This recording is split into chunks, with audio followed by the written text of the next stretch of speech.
experiencia increíble clase. Estoy muy, muy impresionada. I am just blown away by this. It just, you guys are awesome. It's just really great. And Brian, I've seen you in action at the beginning, and you were an inspiration for them, along with, Chris and Mavi. Just bravo. The museum, once we got the partnership going, sent us a variety of lesson plans by grade level and discipline. So I picked the best lesson plan that fit with the themes that we studied this year. So in that, at the top of the lesson plan, it says art objects that are featured within this theme. So I made those available to students and said pick from these, and that way we were able to focus the theme of the study. This is the kind of project that these students own the learning in this project. It is so clear, and that's really what we've learned about teaching, is that that's really the aim that we need to be aspiring to. I loved when Erica said that as seniors, they created something that they get to leave behind. And there was such a pride in that how many times did they say, oh, I completed my AP exam, I get to leave that score behind. But this is an actual product. And what struck me when I was listening to this is that we work on the rigor relevance framework, relationship framework. And so many times I look at relevance and see it misinterpreted as relevance means I like to do it. And if I like it, then it's relevant. We're here, and even what we were just speaking about with Chris, the relevance was established based on what they were trying to create, their end product, their vision.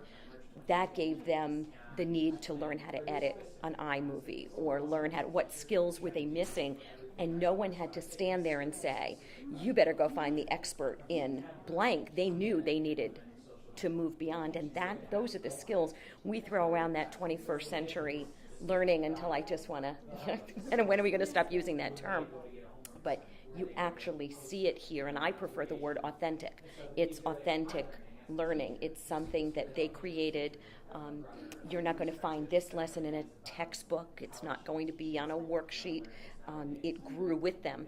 And then the connection to the community, people like yourself who can come in to give that expertise, just fires those students with that passion and that love of learning. So I'd love to have this experience be in all of our levels, not just reserved for the AP. I'm thinking of a Spanish 1 or 2 class that doesn't have the level. The fluency was wonderful if you're looking at the Spanish, but they might have that creativity aspect and those ideas of, as Erica was saying, with the filming from the camera's perspective versus the taking on different roles and all of that creativity. One of the things that our teachers, and I think all teachers probably over 30 years old, are concerned about is, are the kids all right?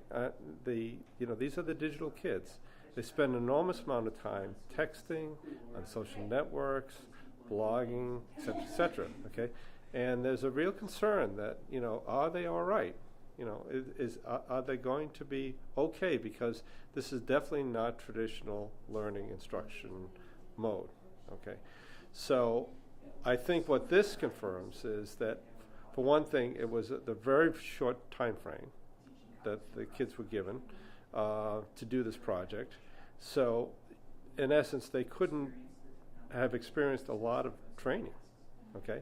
So they jumped into this. Now, how could they jump into this? Okay, they must have something in their day-to-day experiences that helps them. Now, the fact that you use the blog, that you use the social website to organize things was terrific, and I think that was a really great tool. But think about it. There was probably no learning curve for them with that tool. Am I correct? Okay? Mm-hmm. They just jumped right in. Okay?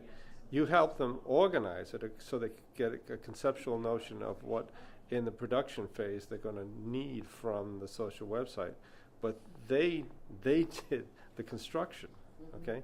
They came up with the terms and the concepts, and ultimately what would be the presentation that the public would experience at the museum. And I think that these kids, I didn't get any notion of hesitancy on their part that this was a public venue for them. This is going to last. You know, this may be the museum's initiative for the upcoming year.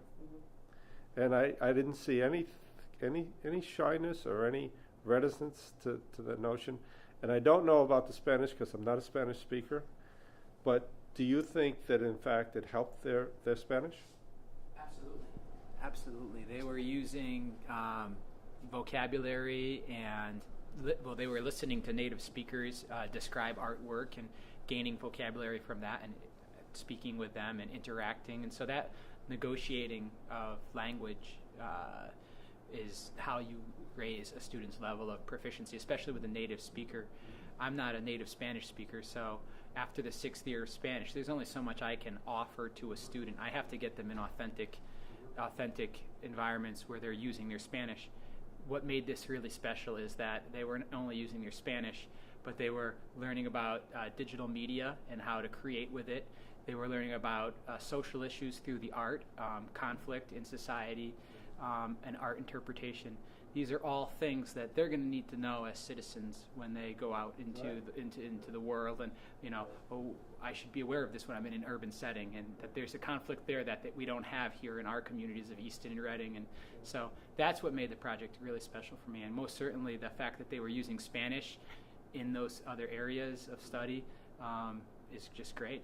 It really showed that they can take the initiative and do self-learning in those areas. I loved, Chris, the interdisciplinary nature, the working with other teachers, and we could get the lower levels of Spanish to translate the website, to translate the videos, have a subtitle. They can just do a podcast. I mean, one little thing opens so many other doors for these kids. So that's wonderful.